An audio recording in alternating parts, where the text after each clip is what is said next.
One of the great things about doing this show is when you have people who you know from different walks of life, but then they listen and then say how much they love the show. And then you're like, wait, you should be on it. And so this is what happened today. Dawn Aversa, you are posting stuff on Instagram about life insurance, and it is scaring me and hitting home. And so when you wrote me, just what is like some innocuous comment about like an episode that you were listening to, I'm like, wait a minute, you need to be on one of these. So thank you so much for doing this. Yeah, no, I'm happy to be here. Thanks for having me. And so just to be clear, like you literally just listened on your own. You weren't like trying to either sue me or were mad at me No, or no, no. Well, if you recall, and this, it turns out I'm not the first person this has happened with, but we matched on Bumble, I think. I love how you say that this is not the first person. No, because I Let's do just do watch the I have registrations. been watching and listening to the show, so I know I'm not your first guest that this has happened with. Oh my God. Um, but then and then we ended up following. We never went on a date, No. but we did. I did end up following you on Instagram, and I remember you mentioning that you and your brother were working on this, and I thought it was a great. I'm a divorcee, and I thought it was a great idea. Um, and then as I listened, just I can't tell you how many times I'd be on the treadmill listening to the show and thinking to myself, like, either laughing, finding it like, even though obviously divorced dad, divorced mom, and Sure. that's different, but still finding it very relatable. And then other times on the opposite end of the spectrum, wanting to just yell at you for things. What So, did you?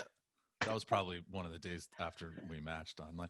And by the way, can I just say this? And I'm trying to be as professional as possible because not like you're embarrassing me. I wasn't going to even bring that up, but um, we do live a little far away from each other, right? Like over an yes, hour, I think. So it's not yes, like it's not like you live next door and I'm like, no, I want you on the show. I would love to hang out with you even just platonically, but like it is a bit of a hike and it's going to it's snow. a bit So of a like hike. at some Yeah, point we'll figure it out. yeah, that sounds good. But I'm glad to have you here. And I will say that while I do appreciate that you saw that and want to yell at me, honestly, that's maybe the best compliment you can get, right? If somebody's mad enough to want to yell at you, then you said something effective. But you wrote something effective to me, and I want to read this. This is from one of your Instagram posts that I think this is the one that actually got me to reach out to you. You said life events, the big ones, the ones that change everything, buying a home, getting married or divorced, having children. Do you know how important life insurance is through these big milestones? And then you wrote, do you know that life insurance is capable of more than just protection of your loved ones? I'm going to answer this as like a, let's just say like an idiot, as I'm usually called on this show. I didn't even think of that kind of stuff. I thought about it in my perspective from, we have a life insurance policy and now how do we split that up? But I didn't even think about like in terms of buying a home, obviously getting married, but like how much of your life ties into that? I mean, I know it's life insurance, but most people kind of think of it as death insurance, right? Like in case something happens to you. How much of Sure. it is actual life insurance? Yeah. So, I mean, you're quick. I think it's easy to not want to think about life insurance because at the end of the day, the main purpose of it is a death benefit. And nobody wants to think about, particularly when we're young, nobody wants to think about when that happens, how that happens, or it's kind of such a far off thought that it's not something that we want to bring attention to now. But life insurance serves so many more purposes than just that death benefit. Um, if you're buying a house, for example, you're going to want to make sure, and more times than most, the bank is going to want to make sure that Mm. if something happens to you, that loan is going to be satisfied without any problems with that. So you'll frequently see, more times than most, they kind of put that into a mortgage payment, but Okay. you are better off looking for it elsewhere because it's usually more cost effective and a better plan in general. My situation, and again, we got this. Excuse me, a few years ago. We actually didn't have life insurance until not long ago, maybe 3 years ago. Which, and I've said this on the show. I don't know if I've talked about the logistics of it, but I know I've mentioned this. Excuse me. So it's not breaking new ground or anything. But I was on disability through my life insurance policy. Mhm. It wasn't through the state. I tried to get it through the state, and they were like, "You haven't worked in New Jersey in a while," because I was in Pennsylvania, and they're like, "We're not giving you any money." But thankfully, my life insurance policy was there. What I didn't know is now I have to like pay a ton on the back end, and apparently I need it because I'm like dying right now. Um, Sorry, that was inappropriate for this conversation. But no, honestly, like I didn't realize that I'm all of a sudden having to pay these premiums for the insurance that I was thought was getting. But what I didn't know, and I asked my ex about this not long ago, I was like, aren't our policies intertwined? Like, how do we separate them? And apparently the way we did it was we had separate policies, and it's made it a lot easier for us. But is that always the case? Do always spouses have separate policies, or are they intermixed? Not necessarily. Some people have joint policy, and that's beneficial. Usually you don't see that until older in age, because at that point a joint policy is kind of the average of the two individuals. So that's when that becomes more beneficial. If like, Okay. a married couple, one is a little older, one's a little younger, and it kind of balances out. So more times than most, they are individual policies, but it could happen the other way around. And if that's the case in divorce, you're going to want to just get new policies. Yeah, that's what that was the follow-up I was gonna ask is in terms of like, are those able to split? And actually, when I thought about this, I don't know, and I'm sure my ex knows, but I don't know if we've even updated our will. It was such a whirlwind of everything going through that.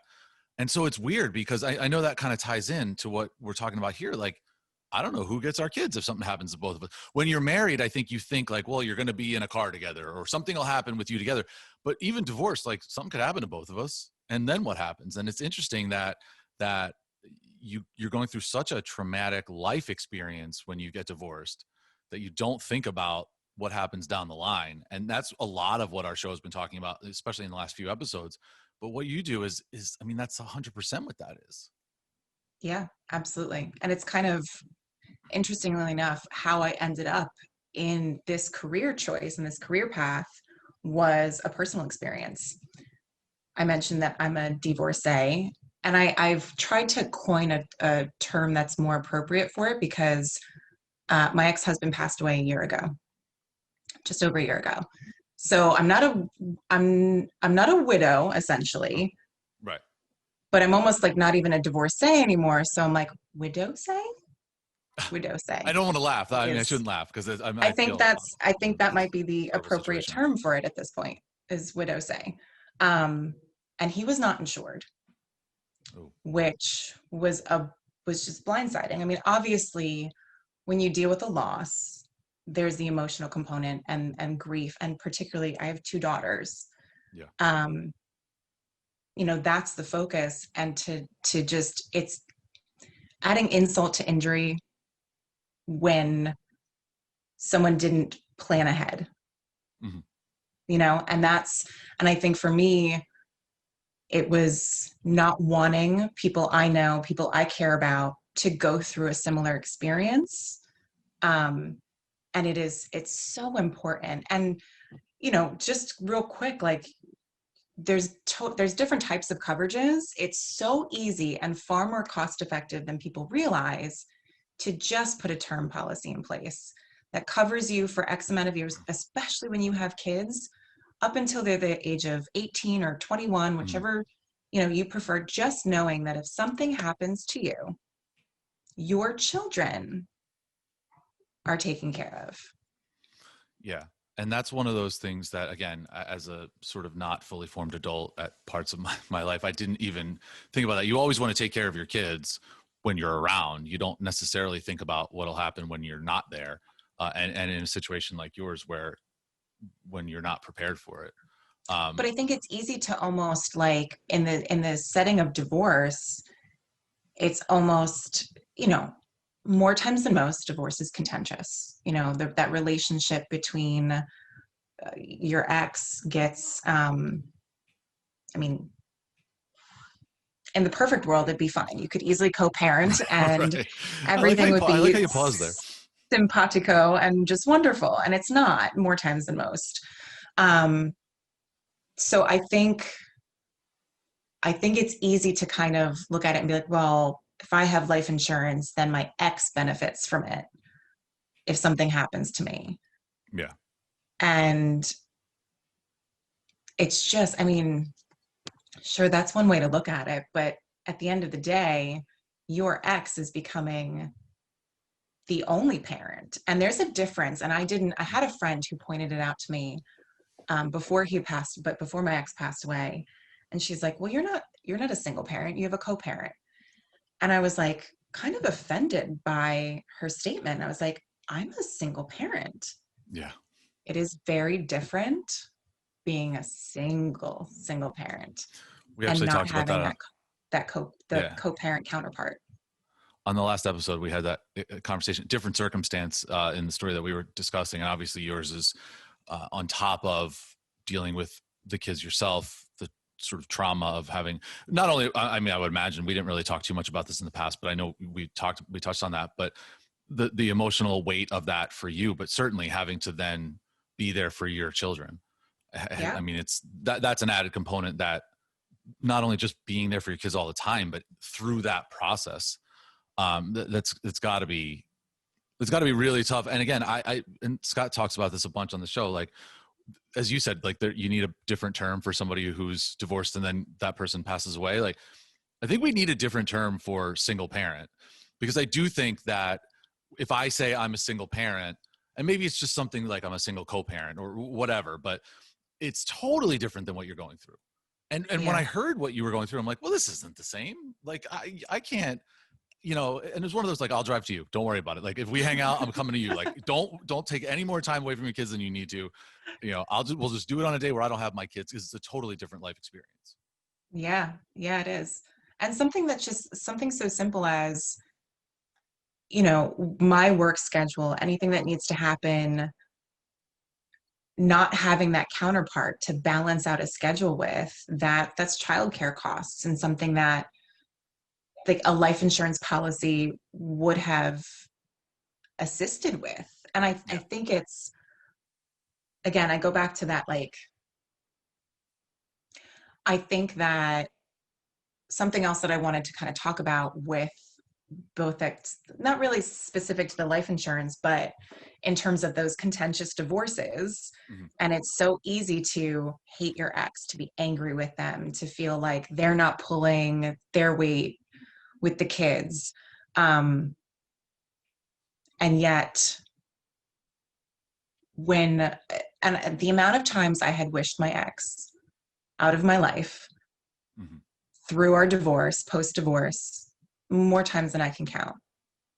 And I really hope that somebody's listening that is, and like, I'm sure, going through that contentiousness and that bitterness and the hurt and all of that.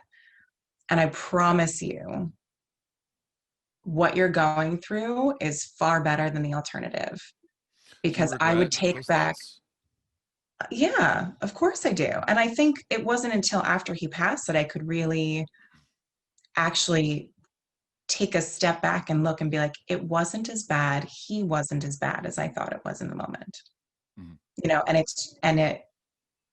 I would go back to arguing about the cost of extended day in a second if it meant that I didn't have to have that conversation with my kids.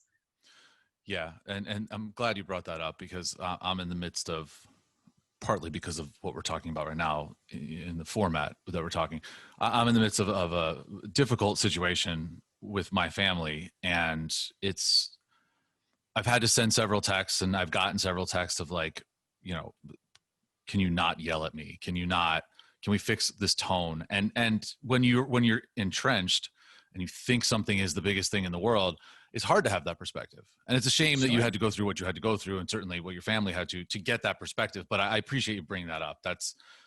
It's sort of like an eye opener, hopefully not just for me, and hopefully for a lot of the people who are listening to this and listening to you and seeing what I you're hope so going too. through. Like, deal with your crap, because sometimes there's not enough time to deal with all of it. Can I ask you some, like, a little quick hit specifics? Because like I said, Yeah. I'm like a Yeah, high school kid. I have absolutely. no idea about this stuff. You mentioned before that you should get just sort of like not a whole life term, like a term policy, if you're not interested in spending a ton of money, or if your kids are going to essentially age out in a few years and be their own adults. What is the difference in cost between that? What would be a smart thing? I mean, my kids are, teenagers and almost teenagers. I have life insurance, but say I didn't. Like, what would you recommend for someone in a similar situation, a year out of divorce and sort of looking to become more independent? Okay, so Bottom line, I think every parent, both divorced and married still, should have at least $1 million. If you have children, at least $1 million in term coverage that would get them to your children until the age of 18, 21, around that time area. If my kid wants to go to Princeton, should I make that 2 million? I just Well, I mean, but the term policy is only going to be beneficial if something happens to you. fair That's the point. downfall. They're inexpensive, but if 10 or 20 years, however long you put that term in place for, once that time has passed, like that's it, that policy, you're going to put another term policy in place if you choose. It's like leasing a car, essentially. It's exactly like the difference between term and whole life is leasing versus buying. Very good, Dan. Thank you. Well, I know about that because Yeah. it's that I've done before. But and I remember when we were talking about this, we were deciding sort of which to do, and and again, I know everybody's circumstance is different and things like that. But I guess, which do you recommend? Is it because one of them sounds more cost effective in the short term, but there's obviously less of a safety net on the other end. The other one, for people who are maybe split their income now and have a lot less cash or are paying alimony or paying child support, all of a sudden, where do you rank those things? Because I would venture to guess most people think, okay, I have to pay alimony or child support or both. I have to pay my rent and utility bills. I have to feed my children. And all of a sudden, there's not a lot left. Yeah, that's true. My recommendation is if you can put a whole life policy in place, the younger you are, the better. Because I work with clients all the time and I see, they're in their late 50s, their term policies coming up, and now what the cost of a new term policy is at their age versus what a whole life policy could have been in their 30s, in their 40s. It's a frustrating position to be in because then you get into a place where it's like, it's not cost effective. The average American family is going to struggle with putting a permanent policy in place. So for any of your Right. listeners, the younger you are, the better. And the benefit to the whole life policy is that it does build cash value. So if you're in your 30s and you don't have a whole life policy, talk to a professional about getting one, because you can take tax-free, interest-free loans from that policy. Mhm. So You whether can do that what I did means, essentially with a disability yeah, thing, and obviously yeah, that whether might that be a unique means situation, but helping your child, helping to pay for your kid's wedding down the road or their college education. You can build up enough cash value depending on the original face amount to offset your taxes at retirement. If you retire and you have a pension, Social Security, a 401k, those things are tax deferred as you're putting yeah, into them, but then you pay taxes on retirement for them. Where do you get the money for the taxes? Are you taking it out of that and then living off of less per year? Or do you want to have a whole life policy that you can borrow that money from to pay those taxes and live to your fullest in retirement? you don't by chance have a time machine where I can go back into my 30s and do this? You Because know, now I feel like an idiot. Like, I've been working on one and it's not, I don't suggest using it. I think that would put you in a higher risk category. And that's actually Probably. Probably. where I want to go next on this, Nice because segue. there are, yeah, well, thank you. There are different constraints based on age, based on health and things like that. And I remember this is hilarious. At the time, I was grinding my teeth at the time that we did our policy. And I had like a TMJ situation. It was very difficult, and I was using a night guard. And I made the stupid mistake of sort of just mentioning that to the nurse who came to the house to like check blood pressure. You're an overshare. Well, I didn't know. They're like, do you have any You're other an medical overshare. things? I'm like, well, I grind my teeth. I don't know. Is that something? It is. Because guess what? When you talk for a living, and when your job, at the time I was doing media stuff as well, and when your job is to talk, like they won't insure you if you have a bad jaw. Like they almost didn't want to give me a policy. And I'm like, this is ridiculous. Like I grind my teeth. No. And the same thing is if you work with your hands and you have, some sort of ailment, or it's very detailed. I mean, they don't want to give money away to people, but how much of that becomes an issue for people where, and I know the earlier the better because you're healthier as well. So the policy can be lower. Absolutely. But if there is somebody who has something, is it prohibitive for them to get a policy now? Like I couldn't believe that happened. Yeah. So unfortunately, there are the uninsurable, which is why getting it in place the earlier the better, as we've both stated a couple times over at this point. But Right. yeah, you depending on, and I'm relieved I don't do the underwriting process. That's something that isn't on me to make those decisions, and I'm appreciative of that. Because for me, I'm like, no, everyone gets a life insurance policy. They need this, they have to have Right. it. And Yeah. then yeah, so that's not on me to do, unfortunately. But yeah, sure, the healthier you are, if you were, there's certain ailments, that certain diseases and medical conditions that you're kind of out of luck, they're not going to insure. And others, depending, they'll insure you, but it's going to cost more, than, if you're smoking 3 packs a day Yeah. and are, had a heart attack 4 years ago, you're going to pay a lot more. You'll probably get coverage for it, but it's going to be a lot more than someone who doesn't smoke, is running, I don't know, 5 miles a day and eating Those are kale very as a different snack. people. I don't know. I think, Yeah, they're yeah, I very, think very it totally different makes people. sense. Right. Yeah. But to your point, and I know you probably can't say this, it would certainly be against your best judgment, but maybe even unethical for you to say this. So I'll take the hit on this. Stop telling people things. Don't tell anyone anything they don't need to know. If she's going to come to your house to take your blood pressure and draw blood, that's it. Say hi and goodbye and only answer the questions that you're asked. Don't tell anybody your jaw hurts. Don't tell anybody you stubbed your toe. Nothing, because they're going to find a way to make it so it's more for you to pay. Not all the time, but, and I say this because you don't have to do that part of the job, but honestly, their job is in the right, isn't it? It's a cost benefit analysis. Like, how much are Yeah, we willing to absolutely. give this person, and how much do we expect? Because what happens when they do, you know, whether it be get injured to the point where they can't work or kick the bucket, so to speak, and the stub toe would actually come into play there. And I wonder, I wonder. This question is sort of the natural follow up to that. I believe, like, is it more expensive for somebody to get life insurance if they are divorced? Because I know I have to pay more than my ex. My premium is higher. And I know that it's sometimes different between men and women of the same age. But is that a factor? If I got this policy when I was married at 40 years old, if I was exactly the same health but divorced, does that change anything? No. Well, it's good to know. Are you and your ex-wife the same age? Yes, that was a quick answer. I thought there was going to be like more. I thought it was going to be like, well, just no. Good. Thank you. No. No. If so, uh, men have a lower life expectancy than women do.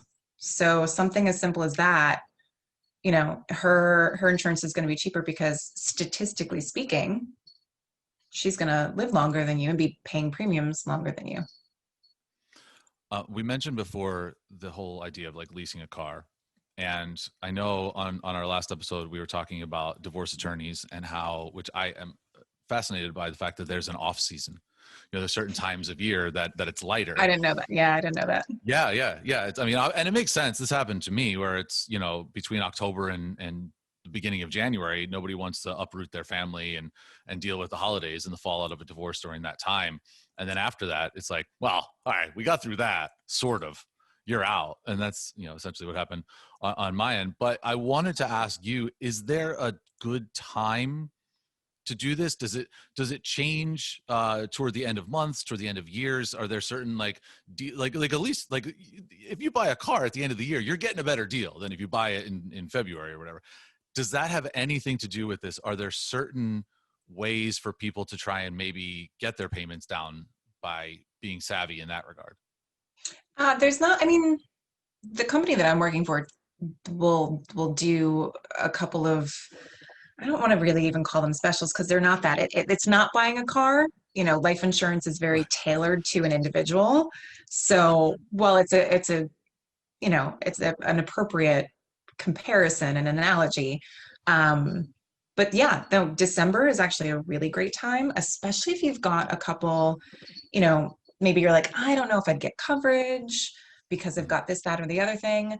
Um, at the end of the day, underwriting wants to put in more cases where, every company has their goals and their, what they're looking to meet. So December actually works out to be a really good month to go through that underwriting process.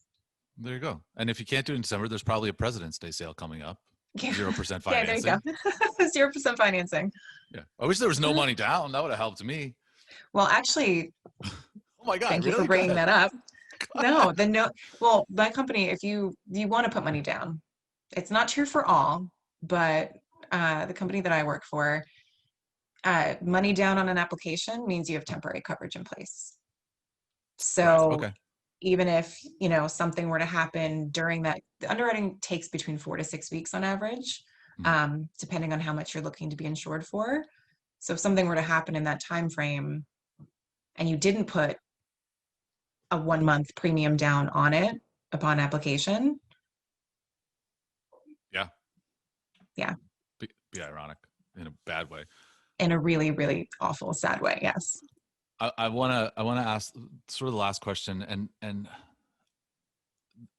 you could see my face. Like I'm sort of, I'm struggling to come up with the right way to say this, because I have lived on the internet for, the last 2 decades, essentially. My job has been very sort of cybernetic, or whatever you want to call it. And so I often take advantage of those resources, sort of online stuff. Even years ago, when like E-Trade first started, I was like, yeah, let me mess around with stocks, like just because you can do that.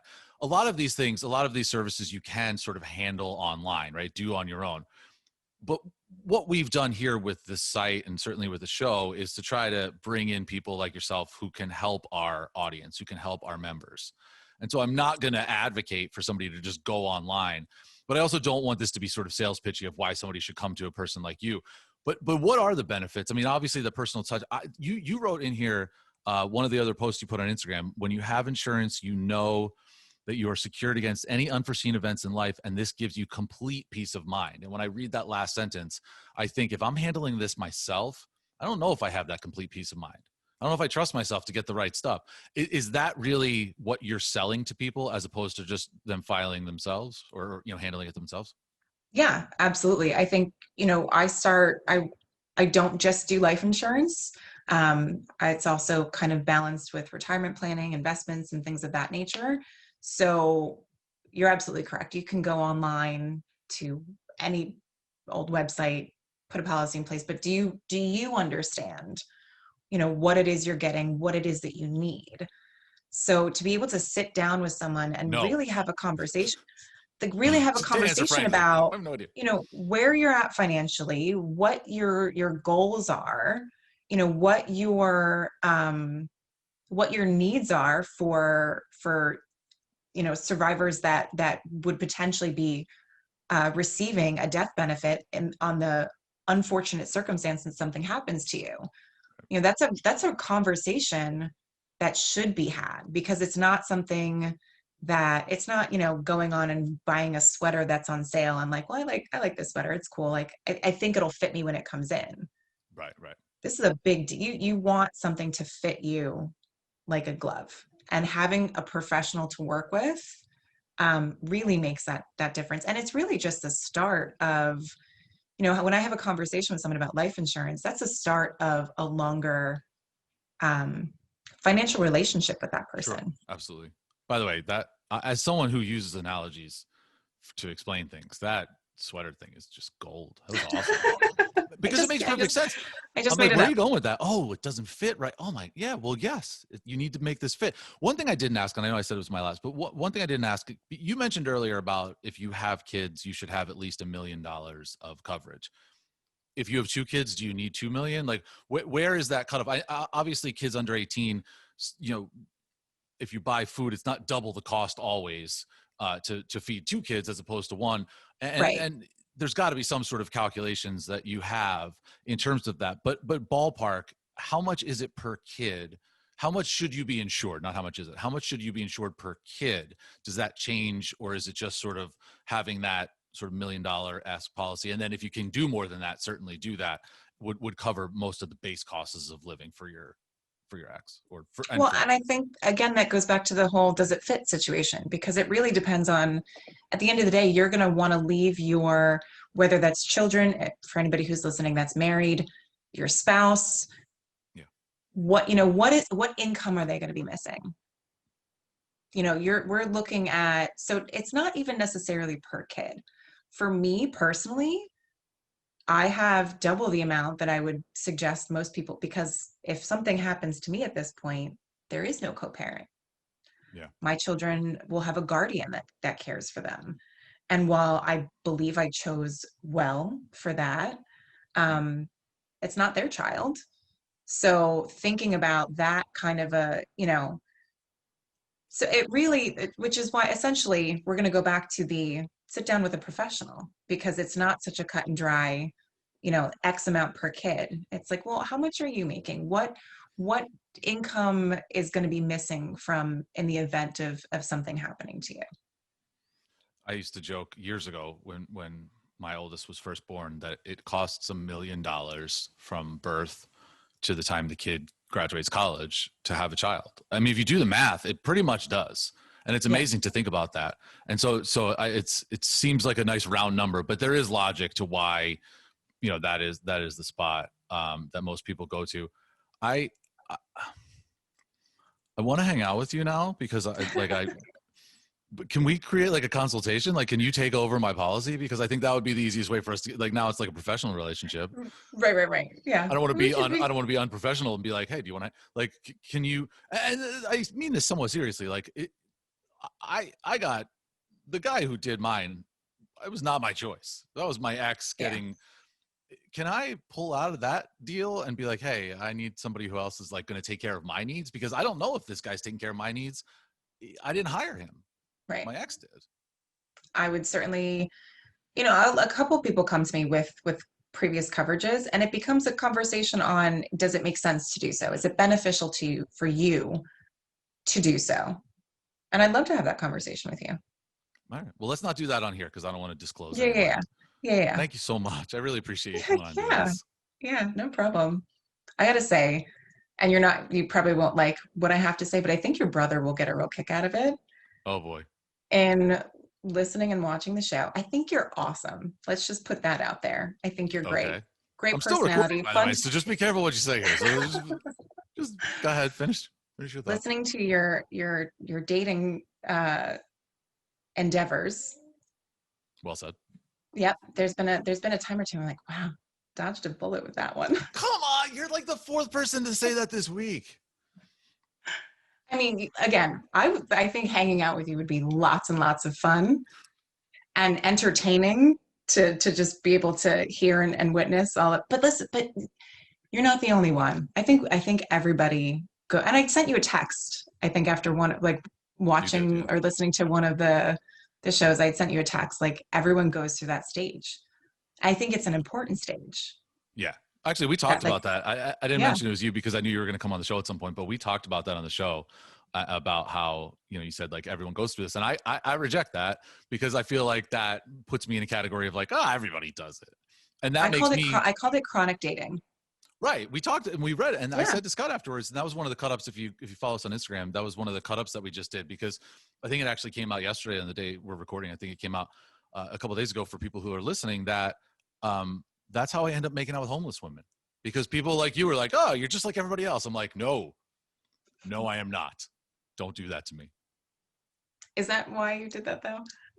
No, I did that because she was there and I thought it would be an interesting story. I wasn't actually thinking about like trying to up, but I will say this, and this is, it's totally off topic from what you were on for. Although maybe not, because I think it does impact my, my life expectancy, to be frank.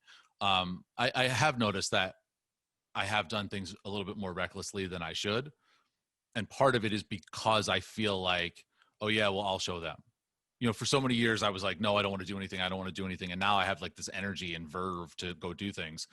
And it's like, yeah, let me just go be stupid. I never got to be stupid for the last 20 years. And so I think part of it is that where I want to kind of be like, I told my therapist one time months ago that and this is part of the issues that I have, but like, I want to be the sickest patient she has. You know, I want to have more mental, like, I don't want to just be like, oh, here's another, like, I want to be her favorite patient. I want to have the most stuff she needs to help me cure. That's just how I mean, that's, so I do think part of it is that mentality. So when I hear you say that in a text and I hear my brother say like, we've all done that, I'm like, all right, now what bridge do I have to jump off of to prove that I'm not? So you weren't trying to change my mind over dodging the bullet. That's what that conversation was just about. Right now? No, now you're a member. Now you're Oh in the my show gosh. now. You're part of the family. You can't date family, No, it gets weird. but you are at least the third person this week who says, "Well, I dodged that bullet." The life I lesson think, in all of this. Go ahead. yeah. No, go ahead. Go ahead. Don't overshare. Don't share at all. Don't say Don't anything to overshare. anyone. Just, well, I mean, maybe not that. I'm not very good at that. Well, that's my new rule. So this show's gonna suck from now on. Honestly, thank you so much for doing this. Yeah. Thank you for having me. I appreciate it.